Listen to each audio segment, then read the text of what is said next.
అందరికీ నమస్తే అండి. నా పేరు సూర్య.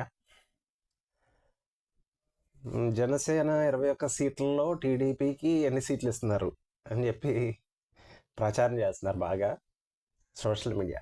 అలా సోషల్ మీడియా పనే అది కదా. వాళ్ళు దేనైనా ఏ పాయింట్నైనా ఎలాగైనా తీసుకుని ఎలాగైనా మాట్లాడేవాడు. ఇప్పుడు విజ్ఞతతో ఆలోచించేవాడు, కాస్త వివేకంతో ఆలోచించేవాడు, కాస్త విలువలు పాటించేవాడు ఏదైనా మాట్లాడేటప్పుడు ఇది ఏమన్నా సమాజానికి చెడు సందేశాన్ని ఇస్తుందా, పబ్లిక్ని ఏమన్నా కాస్త వాళ్ళు ఏమైనా చెడు భావాన్ని కలగజేస్తుందా అని చెప్పి ఆలోచించి మాట్లాడతాడు. కాస్త విజ్ఞతతోటో విలువలు పాటించేవాడు.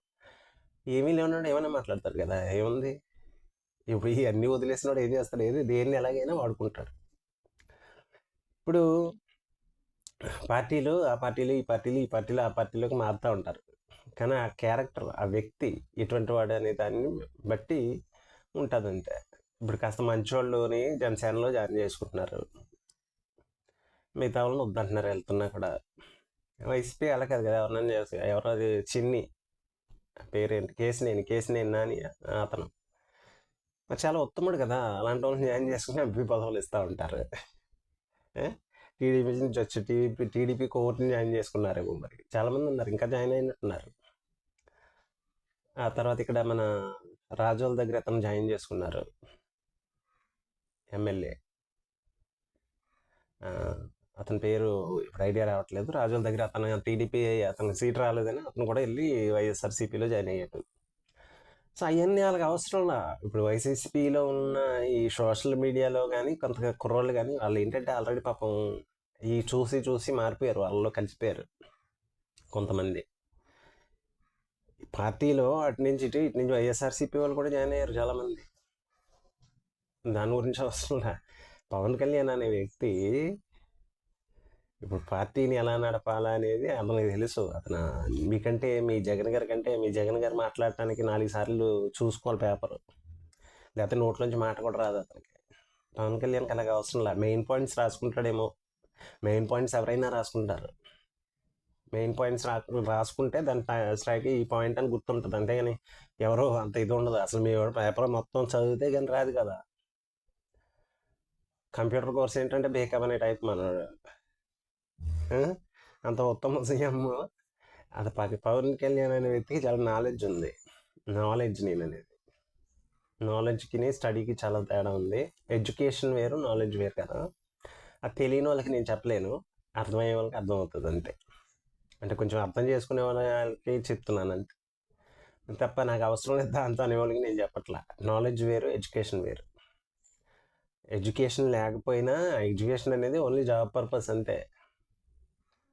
దాంతో నీకు నాలెడ్జ్ రాదు. నాలెడ్జ్ వేరు, నేర్చుకోవాలి మళ్ళీ అది స్పెషల్గా. దాని గురించి ఐడియా లేదనుకో, నేను చదివేసుకున్నాను, నేను నాలెడ్జ్ ఉంది అనుకుంటే నీ మూర్ఖత్వం అంటారు దాన్ని. పవన్ కళ్యాణ్కి నాలెడ్జ్ ఉంది, అతనికి ఏం చేయాలో తెలుసు. మొత్తం హిస్టరీ మీద గ్రిప్ ఉంది. ఈ ఓన్లీ ఇండియాదే కాదు, వరల్డ్ వైడ్ హిస్టరీ మీద గ్రిప్ ఉంది అతనికి. అతను ఏం చేస్తున్నాడో అతనికి తెలుసు, ఎవరికి ఇవ్వాలో సీట్లు అతనికి తెలుసు. మంచి వాళ్ళకి ఇస్తాడు, రౌడీ వాళ్ళకి ఇవ్వడు కదా. రౌడీ వాళ్ళకి అయితే ఇవ్వడు అతను. రౌడీ అసలు వేసే వాళ్ళు కూడా ఇవ్వరు. అంటే వాళ్ళ అవసరాల కోసం ఏమైనా చేసేసి పనికిమాలిన వాళ్ళకి అయితే టికెట్లు ఇవ్వడు. మంచి వాళ్ళకే ఇస్తాడు. మీరు ప్రచారం చేసుకున్నంత మాత్రాన మీ సైకలాజికల్గా మీకు ఆనందం అది, ఎందుకంటే సైకోలు కాబట్టి. అంత పవన్ కళ్యాణ్కి పోయేదేం లేదు. ఆయన సీట్లు ఎత్తుంటే తెలుగుదేశం ఇచ్చేసారు, తెలుగుదేశంకి మొత్తం అంతా ఇచ్చేసారు, తెలుగుదేశంకి ఇచ్చేసారు. ఆయనకి ఏం చేయాలో అతనికి తెలుస్తుంది. అతను తెలియనంత చిన్నపిల్లడు ఏం కాదు. ఎందుకు తగ్గుతాడంటే రాష్ట్రంగా వస్తుంది. ఆ పదాలు మీకు తెలియదు కదా. ఇప్పుడు మీరు ఒక నియంత పాలనలో నియంత మీకు నచ్చుతున్నాడు, ఎందుకంటే మీరు వైసీపీ కార్యకర్తలు కాబట్టి మీకు అతనే నచ్చుతాడు. మీకు అతను బాగా ఉత్తమంలో కనిపిస్తున్నాడు, మిగతా వాళ్ళకి కనిపించట్లేదు కదా. మరి అలాంటి నియంతని భావజాలం ఉన్న వ్యక్తుల్ని మా రాష్ట్రానికి ముఖ్యమంత్రిగా చాలామంది మేమైతే ఒప్పుకోము. అలాంటప్పుడు కొంచెం తగ్గాల్సి వస్తే తగ్గాలి. మరి ఏం చేస్తారు, మనుషులు ఆలోచించే వాళ్ళు తగ్గుతారు. మరి మా రాష్ట్రం అనుకునే వాళ్ళు తగ్గుతారు. మరి అబ్బాయి మాకు అవన్నీ అవసరం లేదు, నేను ముఖ్యమంత్రి అయిపోవాలి, ముందు ఏమైనా చేసేయాలనుకునే వాళ్ళు మీలా ఉంటారు. ఇలాంటివి మీకు అర్థం కూడా కావు. అంత కొంచెం అంత ఆలోచించే భావజాలం కానీ ఆమె ఆలోచన విధానం కానీ మీకు ఉంటుందని నేను అనుకోవట్లేదు. వైసీపీ కార్యకర్తలకు కానీ నాయకులకు కానీ వాళ్ళకి చెప్తున్నాను నేను. వాళ్ళ నాయకులు కానీ ఎంత ఉత్తమ నాయకులు అంత ఉత్తమ నాయకులు అయితే ఈ పార్టీలో ఉండరు. ఈయన జాయిన్ చేసుకోవడం కూడా. కొడాలి నాని లాంటి ఉత్తమ నాయకుడిని, అనిల్ కుమార్ యాదవ్ లాంటి ఉత్తమ నాయకుడిని, పేరు నాని లాంటి ఉత్తమ నాయకుడిని, అంబటి రాంబాబు లాంటి ఉత్తమ నాయకుడిని, ఇంకా చాలామంది ఉన్నారు. అంత ఉత్తమ నాయకులను అయితే ఈయన జాయిన్ చేసుకోవడం. మరి ఏదో కొంచెం నార్మల్గా అక్కడ ఏ ఇష్యూ లేకుండా, ఎవరితోటి విభేదాలు లేకుండా, ఎప్పుడు అమ్మ అబ్బా అని తిట్టిన వాళ్ళని ఏదో జాయిన్ చేసుకుంటాడు. అది ఏ పార్టీ అయితే ఏముందో మనిషే కదా. ఏ పార్టీ నుంచి వస్తే ఏంటి, మనిషి కదా. ఇప్పుడు మనిషిలా ఉన్నంతకాలం మనిషి అలాంటి వాళ్ళు సమాజానికి ఉపయోగపడతారు. కాస్త మంచి అన్న నేర్పుతారు. మాట్లాడేటప్పుడు కాస్త ప్రజలకి ఆలోచించి మాట్లాడతారు. మీలాగైతే మూర్ఖంగా ఇష్టం వచ్చినట్టు మీన ఎమ్మెల్యే అయిపోవడానికి ఎలాగైనా అయిపోదాం, ప్రజలను రెచ్చగొట్టేద్దాం, వాళ్ళ ప్రజలకి గట్టిగా తిరుగుతూ మాట్లాడితే నచ్చుతుంది కాబట్టి అలాగే మాట్లాడదాం, వాళ్ళలో విషభావాలు నింపేద్దాం, వాళ్ళని మన అవసరాలకు వాడేసుకుందాం, ఆ టైప్ ఉండేవాళ్ళు ఎవరంటే వైఎస్ఆర్సీపీ పార్టీలో ఉంటారు ఎక్కువ. నాయకుడి నుంచి అయ్యే లక్షణాలు కాబట్టి. నాయకుడు ఎలా ఉంటాడో కింద వాళ్ళు అలా ఉంటారు.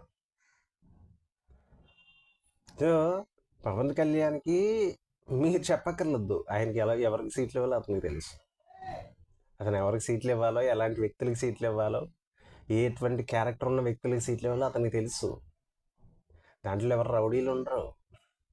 వాళ్ళ అవసరాల కోసం ఏమైనా ప్రజల్ని అవసరాలని ఆసరాగా చేసుకుని వాడేసుకునే టైప్ మనస్తత్వం ఉన్న వ్యక్తులను అయితే అతను తీసుకుని టికెట్లు ఇవ్వడం నాకు తెలిసి. ఎక్కడో ఒక్కోసారి ఎక్కడైనా రాజీ పడాల్సి వస్తుందేమో కొన్ని కారణాల వల్ల, రాజకీయాల్లో తప్పదు కాబట్టి. అంతే తప్ప ఆ మనస్తత్వం ఉన్న వ్యక్తి అయితే పవన్ కళ్యాణ్ కాదు కాబట్టి మ్యాక్సిమం 90% మంచి వాళ్ళకే ఇస్తాడు. రాష్ట్రానికి మంచి జరగాలని చూస్తాడు. మనకైతే ఏమేమి పట్టవు కాబట్టి మనం ఎలాగైనా అధికారంలోకి వచ్చేయాలి, ఏమైనా చేసేయాలి అనుకునే వాళ్ళకి అవి ఏమి ఉండవు కదా. వీళ్ళు ఏదైనా ప్రచారం చేస్తారు, అంతే. ఏముంది, ఆ పార్టీ అంత, ఆ పార్టీ లక్షణాలే అంత.